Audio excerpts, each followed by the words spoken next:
Yo, what's up? Jason here with Breakdown Fitness. I've been getting a couple of feeds lately, kind of talking about, alright, I got my lower body control down in this sprinting technique, but now as I'm kind of trickling upstream, how do I want to facilitate my shoulders to help provide this excellent power and efficiency? Well, I'm going to go through a couple key errors that will help articulate how we want to kind of position ourselves as we organize and try and stay incredibly efficient and create the best amount of drive coming through these arms to create power. So the first thing is that I tend to always see in a whole host of sprinters. I mean, these are athletes that are not, classic track athletes, but as football players, basketball players, baseball players, etc., is that the shoulders tend to hike straight up in the air when we're sprinting. So the number one thing that we want to try and create for ourselves is a proper shoulder torque position. And that is always keeping our shoulders down and scapulated. Alright, so we want to try and gain focus of utilizing our shoulder and back complex, just not allowing ourselves to be up in the air here when we're sprinting, but allowing ourselves to press down, but at the same time not stay protracted, but allowing our scapulas to get a little bit of tension here. That's going to help our trapezius muscles function properly, our lats to function properly. So number one is don't get stuck up here trying to create this power, create this downward force that we're kind of solidifying that torque in the shoulder. So number two, when people are again getting themselves up in this big pronated position when they're running and trying to accumulate all this force to get lots of acceleration. Again, number one is set these shoulders down and back to create a little bitty penny pinch between those shoulder blades. But number two is we got to create linear force here.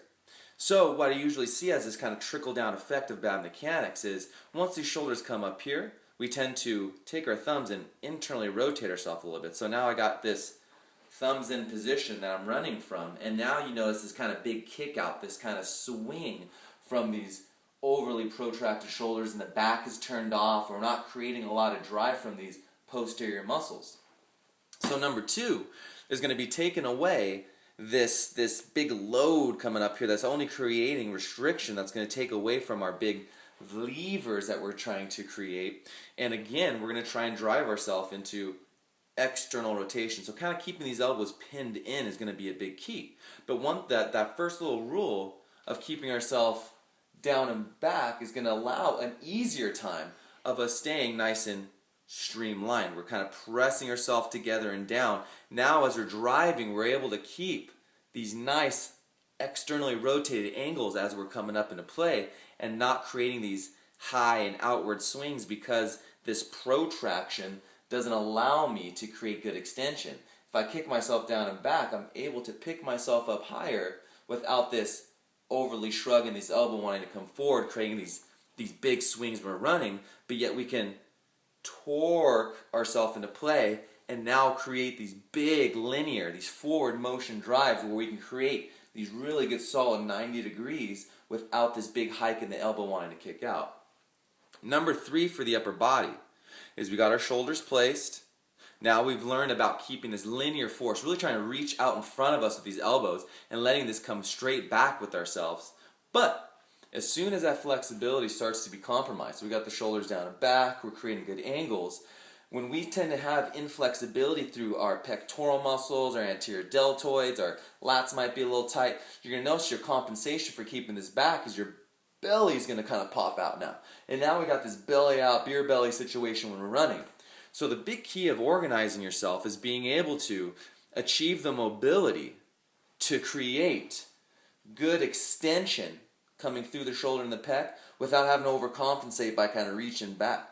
So now the complex of our core being strong enough and our shoulders being flexible enough to keep us in this pinned down and kind of forward driving position. It's almost like you're kind of imagining a big fan blowing against you and we got to lean into it. We got to keep this thoracic cavity closed so we don't have this abdominal extension when we're running, what most of us get caught from, especially when we're fatiguing in any type of sprint exercise.